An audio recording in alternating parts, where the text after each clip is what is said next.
Hey, I made a music video.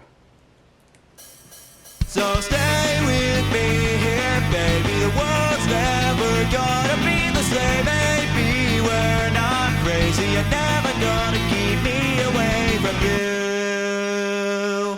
Hey there guys, Mr. Emerald here. I made a music video for my very own song with a budget of $0. I'm wearing a beanie right now because my hair looks like shit. Now over the past 4 months, I have been creating this music video in my spare time as a passion project. And I am super excited to share it with you all today. And before I show you the music video, firstly, I want to dive into how I made the song and how I came up with the ideas for the music video. That way you can get an understanding of how it all came to be. But before all that, it's time for a backstory. Time for some context. I've been making music since I was 12 years old and looked like this. Yes, I know I look the exact same, shut up. Now the songs I made, they weren't any good. I mean, I was 12. Dude, come on, you think Emerald Jazz is gonna be a platinum hit? Like, listen to it! Sounds like I made it bad on purpose. But I mean, we all have to start somewhere, and over the next few years, as I got better at making music, I got pretty comfortable with making what I would call decent music. You know, stuff that isn't too good, but it's not also dog shit. It's perfectly in that middle ground. I mean, you're listening to one of those tracks right now. Yeah, sounds good, doesn't it? Believe me, I was nowhere near ready to start singing in my songs. Like, psh, who the hell would do that? Anyways, as the end of 2023 came around, I decided that I wanted to try and dip my toes into the world of high quality music. You know, songs that you have saved on your Spotify playlist, stuff that you're playing in VLC Media Player downloaded from Cobalt.tools. So ever since then, I've been experimenting with actually singing in my songs. Dude, that was some great foreshadowing, oh my god. So I started doing covers. In December, I made a cover of the Christmas song by Nat King Cole. Many times, many ways, Merry Christmas. In April, I made a cover of the Portuguese song Diz A Ela by Lisa Ono. Diz A Ela, graças a ela o sol. And in May, I decided that I was gonna step away from making covers and start working on an original song. A song that I could call my own. And that's what we lead to.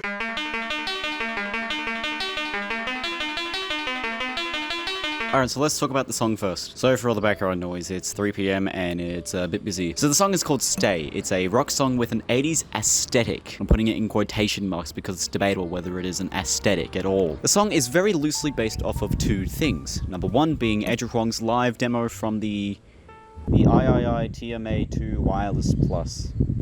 Wow, what an interesting name. And number two being Jacob Collier's 100,000 Voices, which I can only play a quarter of a second of because of copyright. Here it is. Wow, wasn't that great? The song was originally performed in one take for a video I made called One Person, One Song, One Take. And I made that back in May, and that was a lot of fun to do. I made that song originally in about an hour, just messing around, and yeah, it was great to perform. When I finished that, I looked back at it like a day later, and I was like, you know, I wonder if I can make a full version of this. And so, over the course of about a week, actually it was about a day later, I made a mock-up of a full version of it, with no lyrics, no vocals, just the instrumental. Then over the course of the next 3 or so months, I went in, added lyrics and vocals, and polished everything up to make it sound like how it does today. And the song was finally finished on September 17th, which is 6 days ago as of recording. If you want a more technical breakdown on how the video was made, check the link in the description. There's a video on the Mr. On Music channel that goes through everything. It's a good watch. I'm not biased at all. Please watch it.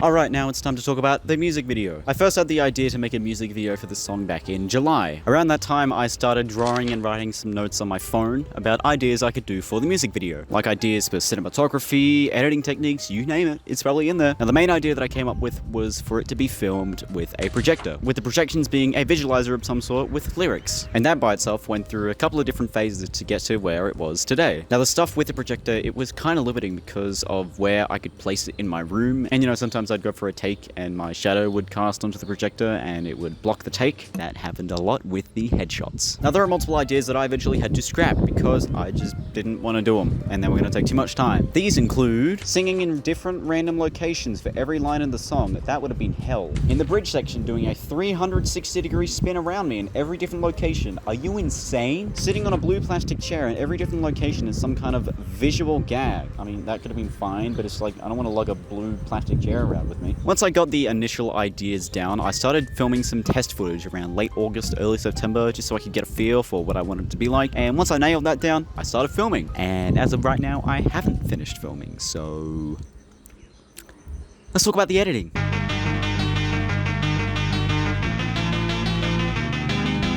Alright, ow. Okay, this isn't gonna work. Alright, it is finally time to talk about the editing for Stay. If you think this is gonna be boring and if you just want to watch the music video, go to this timestamp. So, this is the editing timeline for Stay. There's actually not a lot going on here. If you compare it to what my timelines normally look like, yeah, that's a bit too much. There really isn't a lot of effects in this music video. The biggest effects are more paint outs. That's it. Now, I'll give you an example of what I mean by a paint out. For example, we have this clip.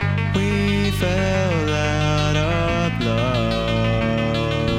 Now, if I open up the timeline for this, you can see that it's quite simple looking. Now, every single one of these individual clips here is a different letter fading in. So every clip kind of dissolves into the other to reveal the next letter. And this by itself looked fine. However, if I put the effect on, you could see little moments where other parts kind of just appear. And I didn't want that. So what I did was I made a paint out. I grabbed the top half of the notebook with just the date and slapped it over. And then I zoomed the whole thing in anyway, so it was even harder to spot. Now you may be looking at these shots and thinking, what the hell? Why do they look so good? Why do they look like they're shot on film? Well, that's where my saving grace comes in. This entire thing wouldn't have been possible without Cineprint 35. Cineprint 35 is a power grade for DaVinci Resolve, hence why I'm using DaVinci Resolve for this project. It is a power grade for many different types of cameras that is able to turn ungraded footage into an emulation of certain film stocks. If this sounds too nerdy to you, that's because it is. Now, my camera, the M50 Mark II, doesn't actually have a log shooting profile. So I used a custom shooting profile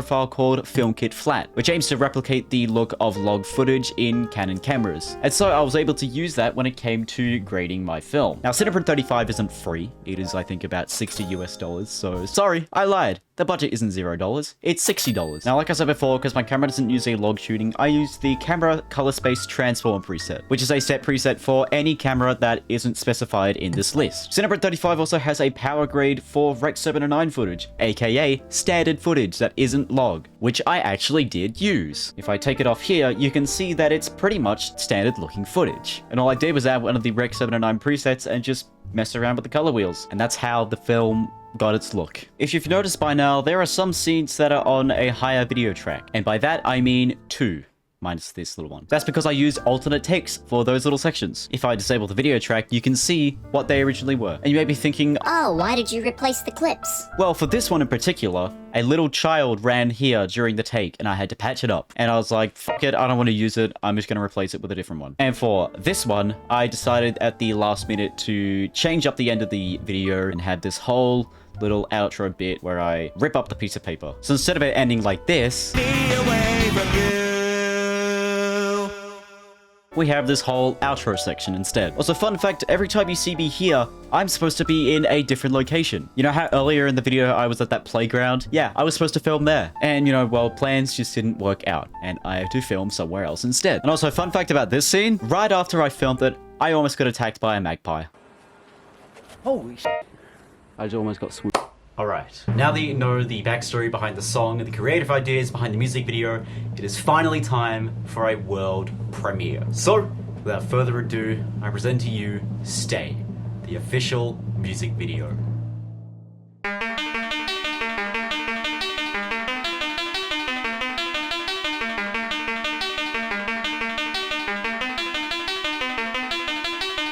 We fell out of love. I thought you had a better heart. You weren't gonna think of when you and I were by our sides, never to be apart. Well, maybe there's another chance to give it one more final dance, 'cause baby, it never had to end this way. So stay with me here, baby, the world's never gonna be the same. Maybe you can save me from ever taking your breath away. So stay with me here, baby, the game's always gonna be for sale. Maybe we're not crazy, you're never gonna keep me away from you. Time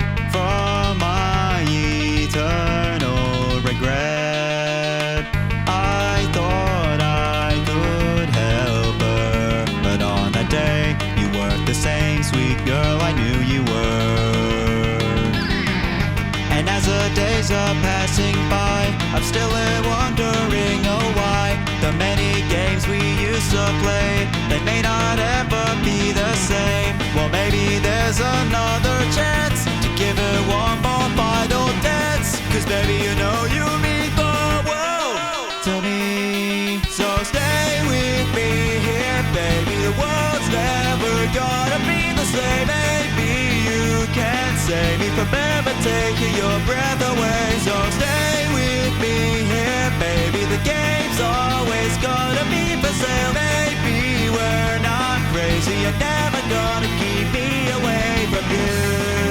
There's never a thought of death whenever you are in my mind, 'cause baby, we ain't gonna be making it last until the end of time. So stay with me here, baby, the world's never gonna be the same. Baby, you can't save me from ever taking your breath away. So stay with me here, baby, the world's never gonna be the same. Maybe you can't save me from ever taking your breath away. So stay with me here, baby, the game's always gonna be for sale. Maybe we're not crazy, you're never gonna keep me away from you.